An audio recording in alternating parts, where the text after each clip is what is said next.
Terengganu tidak menerima Bangkok Treaty tu. Sebab tu kita buat perjanjian 1910. Okey, nampak. Okay, saya ingat kan sebab yang saya faham selepas Bangkok Treaty tu di antara Kelantan, Kedah dengan Perlis tu dia terima. perjanjian pula. Dia terima. Sebab dia terima. Jadi dia ada perjanjian untuk menerima British advisor tu. Sebab dia sepatutnya lepas pada tu, selepas pada immediately tu, esok kang tu. Sebab tu bila kawan ni datang ke Terengganu, Tuan Ku tak sign. Yang Conley tu. Tu dia adakan perjanjian ni. Kat setahun juga tu. Dia perjanjian sebelum lepas tu kita terima apa ni ejen dia. Sebab kalau nak terima dari segi itulah advisor tu. Tu buat perjanjian 1910. Tan tu lain. Kita tu perjanjian bila nak dia dah menerima kan.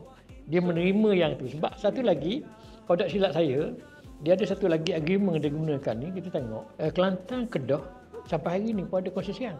Dia kata bagus konsesian dia. Tapi kita tak pernah ada. Mana kita kata pernah duduk konsesian? Di situlah. Satu argument saya pula kita kata kalau saya buat satu ketika itu saya pernah berbalah dengan pensyarah daripada dah dia sebut kita ni sebagai pertuangkan dia. Saya tidak. Kalau kita sebagai hamba itu katakan, sebagai seorang hamba. Takkan tuang kita bagi tengok kita. Ada hamba nak kita apa ni gaji nak kita tengok tu. Nak kita tengok apa ni hamba dia tak. Tapi semasa baginda apa ni Sultan Zainuddin Keri, Sultan Longkong datang. Sultan Zainuddin nak ke Bangkok. Sultan Longkong tak apa perang. Adakah ini hubungan hamba dengan tuan? Itu je. Kan? Tengok situ. Jadi benda argument ni kita beri. Dia selain daripada tadi lah yang kita kata yang mengemah.